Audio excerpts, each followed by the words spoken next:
Welcome to AMC Month in Review, your vantage point for our leadership's engagements and focus areas. This month, Army Materiel Command Headquarters hosted an enterprise-wide chaplain training. AMC senior leaders participated in Veterans and Heroes Week events, and General Gus Perna, commanding general of AMC, traveled to major subordinate commands and Army installations.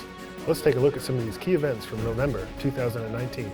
On November 5th through 7th, Army Materiel Command Chaplain Colonel Michael Klein and Sergeant Major Ross Eastman took a major step towards shaping the organization's chaplain corps in support of the Army's readiness mission by organizing and hosting enterprise-wide chaplain annual training. With 190,000 employees, ensuring AMC chaplains have the tools they need to implement their commander's priorities while providing for the spiritual growth of their soldier and civilian workforce falls directly in line with AMC priorities of soldier, civilian, and family readiness. On November 4th through the 11th, Redstone Arsenal senior leaders in the Tennessee Valley honored veterans and service members during Veterans and Heroes Week. The week included festivities honoring service members for their untiring and dedicated service to the United States. Wounded heroes from all branches of the military, their spouses, and caregivers were flown to Huntsville for a week of red carpet treatment ahead of Veterans Day.